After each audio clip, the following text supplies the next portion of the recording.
थरे एक घन जंगल एक चतुर काऊ एवं एक बुद्धिमान पेचा रहुथिले। अन्य पशु माने उभयंकु सम्मान करुथिले। काऊ तार तीक्ष्ण मन एवं द्रुत चाल पाई एवं पेचा तार ज्ञान एवं शांत स्वभाव पाई। गोटे ग्रीष्म ऋतुरे जंगल एक भयंकर मरुड़ीर सम्मुखीन हेला। नदी सुखीगला, गछ सुखीगला एवं पशु माने पानी खोजिबा पाई संघर्ष कले।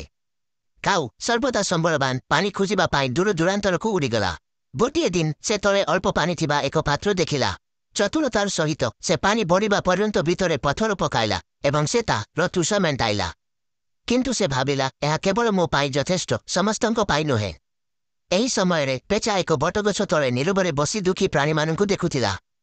काऊ फेरी आसिबा परे पेचा परामर्श देला, केवल निज पाई पानी खोजिबा परिवर्ते आसंतु आमे समस्त प्राणीकु पहाड़ निकटवर्ती पुरुना गुंफाकु नै जिबा। गभीर भितरे एक लुचि रहिथिबा झरना अछि जहा केबे सुखिब नाही। काऊ राजी हेला एवं सेमाने एकाठी प्राणीकु मार्गदर्शन कले। समस्ते खुशीरे पीले सेमानंको जीवन बंचिगला। सेही दिन ठारू वन्य प्राणी माने अनुभव कले काऊर चतुरता एवं पेचार ज्ञान जेतेबेले मिलित हुए जेकोनोसी आह्वानकु परास्त करि पारिबो। नीति बुद्धिमत्ता एवं ज्ञान मिलित भावरे सबुठारू बड़ शक्ति सृष्टि करे।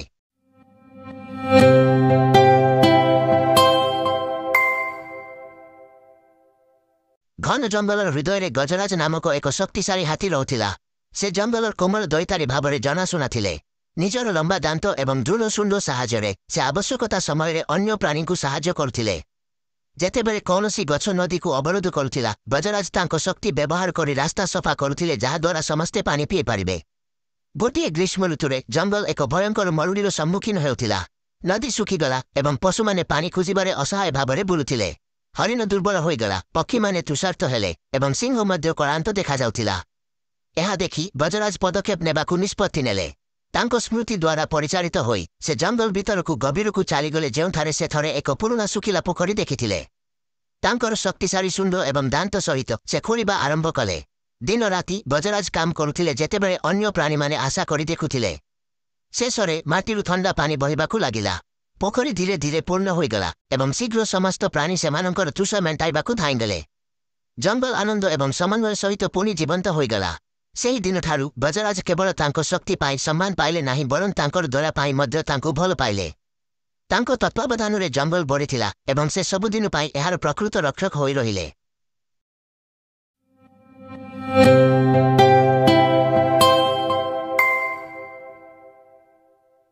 बरु जो देशरे आकाश सुना पर्वत को छुईथिला सेठारे एक जादुकरी पक्षी बास करुथिला फोनिक्स। एहार पर अग्नि परी झलसुथिला एवं सकाळर पवन अपेक्षा एहार गीत मृदु थिला। फोनिक्स कौनसी साधारण पक्षी नथिला, एहा नवीकरणर उपहार बहन करुथिला। प्रति 1000 वर्ष परे जेतेबेले एहार शरीर कलांत होई जाउथिला फोनिक्स सुगंधित काठर एक बसा तैयारी करुथिला। उदित सूर्यर प्रथम किरण सहित एहा निजकु जळाई देउथिला। नियां उज्ज्वल हेउथिला तथापि एहा शेष नथिला, एहा एक आरंभ थिला। पाउंसरु एक जुब फोनिक्स उठिबो, शक्तिशाली, साहसी एवं पूर्व अपेक्षा अधिक सुंदर। गोटिए रातिरे मरुभूमिरे बुलुथिबा एक एकाकी पिला फोनिक्स ज्वाला अंधार आकाश को आलोकित करुथिबा देखिला। कौतूहली होई से आलोक को अनुसरण कला एवं पक्षी को तार पाउंसरु नूतन भावरे उठिथिबा देखिला। फिनिक्स तार डेना विस्तार कला एवं करी कहिला, शेषकु भय कर नाही छोट, कारण सेमाने नूतन आरंभ आनंती। पिलाटी सेही शिक्षा को ता हृदय बहन करुथिला। जेतेबेले जीवन कष्टकर मने हेउथिला से फोनिक्स को मने पकाइला एवं पुणी थरे आरंभ करिबाकु साहस पाइला। एवं तेणु फोनिक्स आकाशरे उड़ी चलीछि, आशार प्रतीक, विश्वकु शिक्षा देउछि जे अंधारे मध्य सर्वदा एक उज्ज्वल पुनर्जन्म उदय हेबाकु अपेक्षा करिथाए।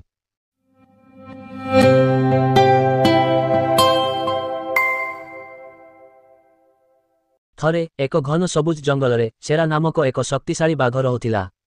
तार शक्ति एवं शक्ति पाई समस्त प्राणी ताकु भय करुथिले। बहुत दूररे मिकु नामक एक चतुर छोट बानर एक उच्च बटगछरे रहुथिला। मिकु तार चालाक एवं हस पाई प्रसिद्ध थिला। गोटिए गरम अपराह्नरे शेरा बहुत शोष अनुभव कला। से पानी पीबा पाई नदी पाखकु गला, किंतु फेरिबा बाटरे से देखिले जे मिकु डाळरु डाळकु डेई पाचिला आंब खाउछि। शेरा गर्जन कला, मिकु मोते किछि आंब दियो। मिकु चतुर होई उत्तर देला, अवश्य, किंतु तुमे निजे गछ चढ़िबाकु पड़िबो। शेरा चेष्टा कला, किंतु तार भारी शरीर एवं तीक्ष्ण नख एहाकु असंभव करिदेला। मिकु हसी कहिला, शक्ति सबुकिछि नुहे प्रिय शेरा, केतेक समयरे मस्तिष्क मध्य जीति थाए। शेरा क्रोधरे गर्जन कला, किंतु से कौतूहली मध्य थिला। ମିକୁ କିଛି ଆମ୍ବ ଛିଣ୍ଡାଇ ସେରା ପାଖରେ ପକାଇଲା। ବାଘ ସେଗୁଡ଼ିକୁ ସ୍ୱାଦ କଲା ଏବଂ ମିଠା ଉପଭୋଗ କଲା। ସେହି ଦିନଠାରୁ ସେରା ଅନୁଭବ କଲେ ଯେ ସବୁଠାରୁ ଛୋଟ ପ୍ରାଣୀର ମଧ୍ୟ ନିଜସ୍ୱ ଶକ୍ତି ଅଛି। ମିକୁ ଏବଂ ସେରା ଅସମ୍ଭବ ବନ୍ଧୁ ହୋଇଗଲେ, ଜଣେ ଶକ୍ତିଶାଳୀ, ଜଣେ ଚତୁର, ଏବଂ ସେମାନେ ଏକାଠି ଜଙ୍ଗଲକୁ ଶିଖାଇଲେ ଯେ ଯେତେବେଳେ ଆମେ ପରସ୍ପରର କ୍ଷମତାକୁ ସମ୍ମାନ କରୁ ସେତେବେଳେ ବନ୍ଧୁତା ବୃଦ୍ଧି ପାଏ।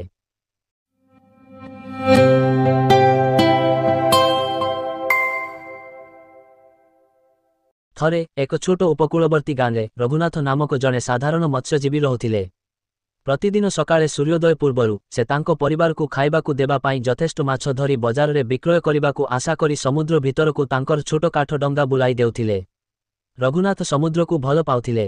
ତାଙ୍କ ପାଇଁ ଢେଉ ପୁରୁଣା ବନ୍ଧୁ ପରି ଥିଲା, କେତେବେଳେ ଶାନ୍ତ, କେତେବେଳେ କ୍ରୋଧିତ, କିନ୍ତୁ ସର୍ବଦା ଗୁପ୍ତ କଥାରେ ପରିପୂର୍ଣ୍ଣ।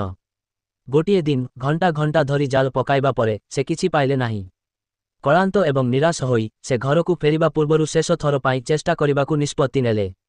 ସେ ଜାଲ ଟାଣିବା ସମୟରେ ମାଛ ନୁହେଁ, ବରଂ ଭିତରେ ସଂଘର୍ଷ କରୁଥିବା ଏକ ସୁନା, ଚମକଦାର ମାଛ ଦେଖି ସେ ଆଶ୍ଚର୍ଯ୍ୟ ହୋଇଗଲେ।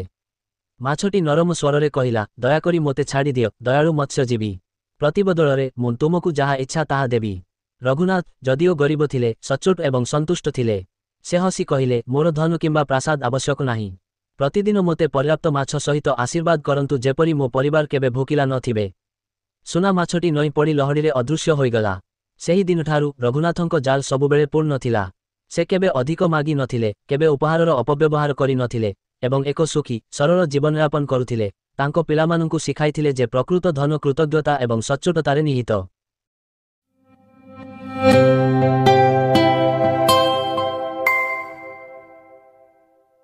ଥରେ ଏକ ଛୋଟ ଗାଁରେ ଲୋକମାନେ ଗଣେଶ ପୂଜା ପାଳନ କରିବାକୁ ଉତ୍ସାହିତ ଥିଲେ। ପିଲାମାନେ ଉଜ୍ଜ୍ୱଳ ରଙ୍ଗରେ ଭଗବାନ ଗଣେଶଙ୍କ ମାଟିର ମୂର୍ତ୍ତିକୁ ରଙ୍ଗ କରିଥିଲେ, ଯେତେବେଳେ ବୟସ୍କମାନେ ଫୁଲ ଏବଂ ଆଲୋକରେ ମଣ୍ଡପକୁ ସଜାଉଥିଲେ। ପରିବାରଗୁଡ଼ିକ ପ୍ରିୟ ହାତୀ ଦେବତାଙ୍କ ପାଇଁ ପ୍ରସାଦ ପ୍ରସ୍ତୁତ କରୁଥିବା ସମୟରେ ମୋଦକର ମଧୁର ବାସ୍ନା ବାୟୁମଣ୍ଡଳକୁ ପରିପୂର୍ଣ୍ଣ କରିଥିଲା। ପୂଜା ଦିନ ସମସ୍ତେ ଏକତ୍ରିତ ହୋଇ ଗଣପତି ବାପ୍ପା ମୋରିୟା ମନ୍ତ୍ର ଗାନ କରୁଥିଲେ। ପୂଜକ ପିଲାମାନଙ୍କୁ କହିଥିଲେ ଯେ ଭଗବାନ ଗଣେଶ ହେଉଛନ୍ତି ପ୍ରତିବନ୍ଧକ ଦୂରକାରୀ ଏବଂ ଜ୍ଞାନର ପ୍ରଦାତା। ପରୀକ୍ଷାକୁ ଭୟ କରୁଥିବା ଛୋଟ ରାଜୁ ହାତ ଯୋଡ଼ି ଗଣେଶଙ୍କୁ ପ୍ରାର୍ଥନା କରିଥିଲେ, ଦୟାକରି ମୋତେ ସାହସୀ ହେବାକୁ ଏବଂ ଭଲ ଭାବରେ ପାଠ ପଢ଼ିବାରେ ସାହାଯ୍ୟ କରନ୍ତୁ। ଆରତି ପରେ ଲୋକମାନେ ମିଠା ଏବଂ ହସ ବାଣ୍ଟିଥିଲେ। ରାଜୁର ଜେଜେମା ହସି କହିଲେ, ଯେତେବେଳେ ଆମେ ପବିତ୍ର ହୃଦୟରେ ପ୍ରାର୍ଥନା କରୁ, ଗଣେଶ ସର୍ବଦା ଶୁଣନ୍ତି। ରାଜୁ ତାଙ୍କ ଭିତରେ ଏକ ନୂତନ ଆତ୍ମବିଶ୍ୱାସ ଅନୁଭବ କଲେ। ସେହି ଦିନଠାରୁ ସେ ସାହସର ସହିତ ଅଧ୍ୟୟନ କଲେ ଏବଂ ବିଶ୍ୱାସ କଲେ ଯେ ଗଣେଶ ସର୍ବଦା ତାଙ୍କୁ ମାର୍ଗଦର୍ଶନ କରୁଛନ୍ତି। ଏହିପରି ଗଣେଶ ପୂଜା କେବଳ ଆଲୋକ ଏବଂ ମିଠାର ପର୍ବ ହୋଇଗଲା ନାହିଁ, ବରଂ ଏକ ସ୍ମରଣକାରୀ ଯେ ବିଶ୍ୱାସ, ଏକତା ଏବଂ କଠିନ ପରିଶ୍ରମ ସୁଖ ଏବଂ ସଫଳତା ଆଣିଥାଏ।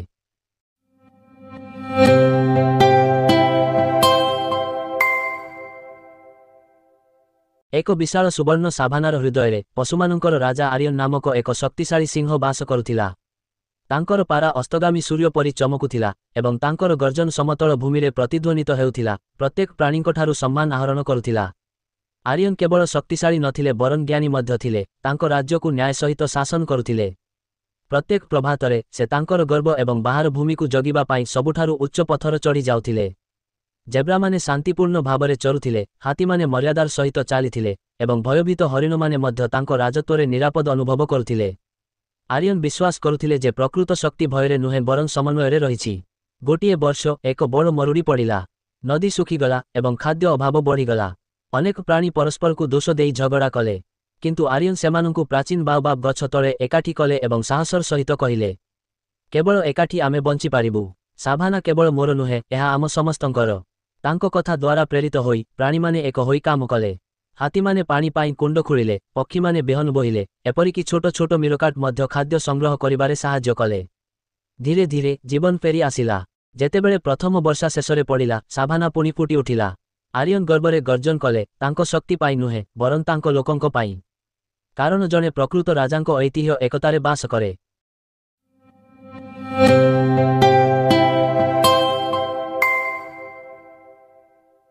ଥରେ ଏକ ଶାନ୍ତ ଗାଁରେ ଗୋପୁ ନାମକ ଏକ ଛେଳି ରହୁଥିଲା।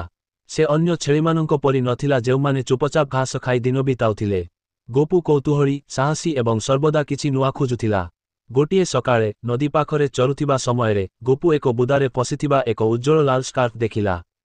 ଉତ୍ସାହିତ ହୋଇ ସେ ଏହାକୁ ବାହାର କରି ତା ବେକରେ ପିନ୍ଧିଲା। ଗାଁ ଲୋକମାନେ ହସି ତାଙ୍କୁ ଭଦ୍ର ଛେଳି ବୋଲି ଡାକିଲେ। ଗୋପୁ ଗର୍ବିତ ଅନୁଭବ କଲା ଏବଂ କ୍ଷେତରେ ଶୋଭାଯାତ୍ରା କଲା, ତାଙ୍କର ନୂତନ ରୂପ ଦେଖାଇଲା। କିନ୍ତୁ ଗୋପୁର କୌତୂହଳ ପ୍ରାୟତଃ ତାଙ୍କୁ ସମସ୍ୟାରେ ପକାଇଲା।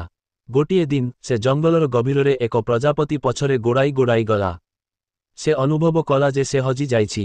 ଗଛଗୁଡ଼ିକ ଅଦ୍ଭୁତ ଦେଖାଯାଉଥିଲା ଏବଂ ଜଙ୍ଗଲର ଶବ୍ଦ ଶୁଣି ଡରିଯାଉଥିଲା। ତାର ଗାଁକୁ ମନେ ପକାଇ ସେ ଜୋରରେ ଚିତ୍କାର କଲା। ତାର ସ୍ୱର ପ୍ରତିଧ୍ୱନିତ ହେଲା ଏବଂ ସୌଭାଗ୍ୟବଶତଃ ଜଣେ ଦୟାଳୁ ମେଷପାଳକ ତାର ସ୍ୱର ଶୁଣିଲେ। ମେଷପାଳକ ଗୋପୁକୁ ଗାଁକୁ ଫେରାଇ ଆଣିଲେ। ସମସ୍ତେ ତାଙ୍କୁ ହସ ଏବଂ ଆଲିଙ୍ଗନରେ ସ୍ୱାଗତ କଲେ, ତାଙ୍କୁ ତାଙ୍କର ସାହସିକତା ପାଇଁ ସାହସୀ ବୋଲି କହିଲେ। ସେହି ଦିନଠାରୁ ଗୋପୁ ଗାଁର ପ୍ରିୟ ଛେଳି ହୋଇଗଲା, କେବଳ ତା' ଲାଲ ସ୍କାର୍ଫ ପାଇଁ ନୁହେଁ ବରଂ ତା' ସାହସ ଏବଂ ଖେଳୁଆଡ଼ ମନୋଭାବ ପାଇଁ ମଧ୍ୟ ଜଣାଶୁଣା।